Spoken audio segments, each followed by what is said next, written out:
शाहान महीन से कहता है कि जब मैं तुम्हें बुराक के साथ देखता हूँ तो मैं पागल सा हो जाता हूँ। क्या यही वजह है कि दूसरी लड़की आकर तुमसे प्यार का इजहार करे?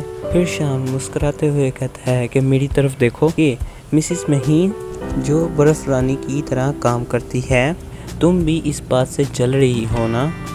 तो महीन आगे से कहती है तुम एक बेवकूफ़ हो। और शाहान आगे से कहता है कि हाँ मैं हूँ और तुम मुझसे जल रही हो, तुम बहुत बुरी तरह से जल रही हो मेरे से। फिर वहाँ पे महीन और शाहान का आपस में झगड़ा शुरू हो जाता है। महीन उसको धक्का दे के जा रही होती है लेकिन शाहान उसको वहीं पर पकड़ लेता है और शाहान आगे से कहता है कि तुम मुझे अभी भी प्यार करती हो और तुम पागल हो मेरे पे और तुम मुझसे बहुत बहुत ज़्यादा प्यार करती हो। फिर आगे महीन कहती है कि मेरे से दूर हो जाओ। शाहान आगे से कहता है क्यों? क्या आपको डर है कि आप मज़ाहमत नहीं कर सकती मेरे से? शाहान धीरे धीरे से उसके आगे बढ़ता है तो महीन उसको धक्का दे देती है कि तुम कैसे इंसान हो कि तुम पहले मेरे पे प्यार का इजहार करते हो, फिर दूसरी लड़कियों के साथ जाके उन पे भी प्यार का इजहार करते हो, तुम मेरे से दूर रहो। फिर रज़ीना एक होटल में जाती है। फिर रज़ीना वहाँ पे खड़ी होकर एक एलिवेटर का इंतज़ार करती है। जब एलिवेटर आती है तो वो वहाँ से ऊपर चली जाती है। फिर महीन वापस अपनी गाड़ी में बैठ जाती है लेकिन शाहान उसको जाने नहीं देता। फिर महीन कहती है कि गाड़ी में से अपना हाथ हटाओ। फिर शाहान आगे से कहता है क्या तुम एक सेकंड मेरी बात सुन सकती हो? मैं उस लड़की का नाम तक नहीं जानता। एक लड़की तुमसे प्यार का इजहार करके चली जाती है एक गली के नुक्कड़ पर और तुम कहते हो कि तुम उसे जानते तक नहीं। ये तुम्हारे लिए अच्छा होगा लेकिन मेरे लिए नहीं। उस एक साल ने आपको एक अजीम शख्स बना दिया है। फिर शाहान आगे से कहता है महीन एक सेकंड मेरी बात तो सुन लो। ये गैर मुतक़िद था, मैंने तुमसे कुछ नहीं पूछा था, खुद को वजाहत करने की ज़रूरत नहीं।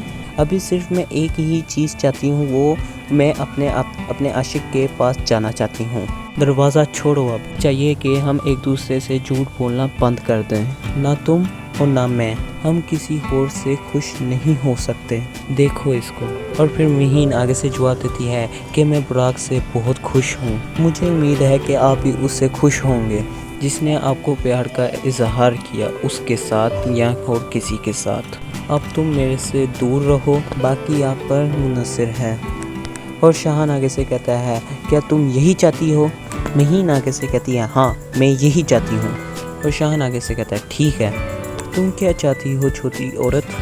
आइए अपनी ज़िंदगी को जारी रखें। और ये सब बात होते ही महीन अब कार का दरवाज़ा बंद करके वहाँ से चली जाती है और शाहान उसको देखता रह जाता है। और शाहान अपने दिल में कह रहा होता है कि आइए ऐसे काम करे जैसे इसके दिल में मेरे लिए कोई मोहब्बत ही नहीं है।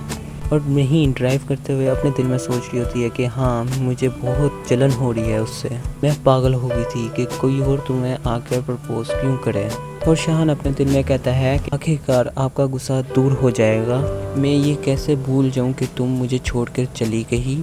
और दूसरी तरफ महीन कहती है कि मैं तुम्हें कभी भी माफ़ नहीं करूंगी। और शाहान कहता है कि आप समझ जाओगी कि मुझे जाना पड़ा, इसको बयान करना बहुत मुश्किल था। महीन सोच रही होती है क्या मैं उसे कहूँगी कि मैं उसे मरने के लिए छोड़ दूँ। और शाहान अपने मन में ये कहता है कि मैं उसको उस कुड़म से कूदने देता और हम कभी भी खुश नहीं रह पाते। और महीन अपने दिमाग में कह रही होती है कि मैं तुमसे बहुत गुस्सा हूँ, मैं तुमसे बहुत ज़्यादा गुस्सा हूँ और मैं तुम्हारे गुस्से से भी ठीक हूँ। और शाहान अपने दिल में कह रहा होता है कि जहाँ गुस्सा होता है वहाँ पे प्यार भी होता है, वहाँ कोई ना कोई तो उम्मीद होगी और हम एक दिन फिर से साथ होंगे। और दूसरी तरफ महीन को बाहर की कॉल आ जाती है। मैं समझ सकती हूँ तुम्हारी आवाज़ के ज़रिए, तुम मुझे जल्दी से बताओ वहाँ हुआ क्या था।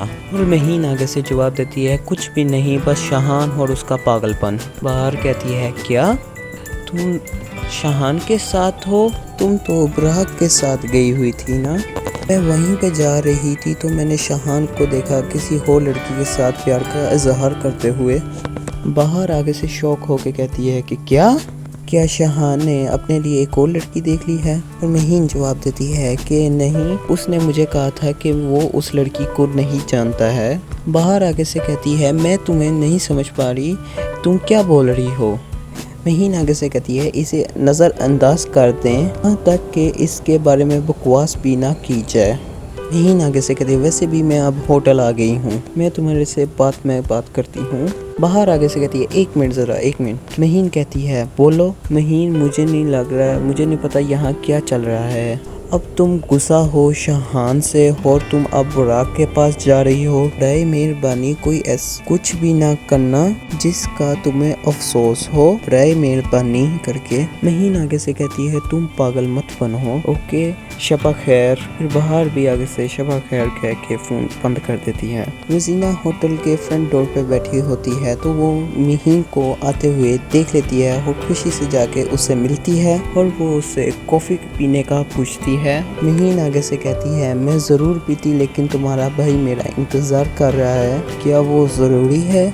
नहीं, मेरे भाई को इंतज़ार में नहीं रखना है और मैं तुम्हारे साथ जाना पसंद करूँगी। चलो ठीक है, मैं तुमसे शर्त लगाती हूँ कि वो मुझे देखकर खुश और शांत हो जाएगा। महीन आगे से कहती है मुझे लगता है कि ये एक अच्छी रात है, ये बल्कि एक अच्छी नहीं बल्कि एक हैरत अंगेज रात है। और जीना उसको बताती है कि मेरा एक नया दोस्त बना है। और उधर से शाहान अपने घर चला जाता है। और शाहान जब अपने घर जाता है तो उसको एक मैसेज आता है कि मैं तुम्हारे पास जल्द से जल्द आऊँगी और तुम्हें ढूंढ लूँगी। तो यहाँ पे शाहान थोड़ा शॉक में हो जाता है कि ये कैसे हुआ, ये कौन है, ये कहाँ से है। तो फिर डोर ओपन करके अपने रूम में चला जाता है। तो दोस्तों पार्ट 2 देख के आपको ज़रूर मज़ा आया होगा। इसका इंशाल्लाह पार्ट 3 भी आएगा तो आप ज़रूर देखिएगा। और अभी तक अगर आपने हमारे इस चैनल को सब्सक्राइब नहीं किया तो गाइस सबसे पहले सब्सक्राइब कीजिए, नोटिफिकेशन ऑल कीजिए, लाइक कीजिए, कमेंट कीजिए और ज़्यादा से ज़्यादा शेयर कीजिए, अपने दोस्तों में शेयर कीजिए। तो मिलते हैं अगली वीडियो में, तब तक के लिए।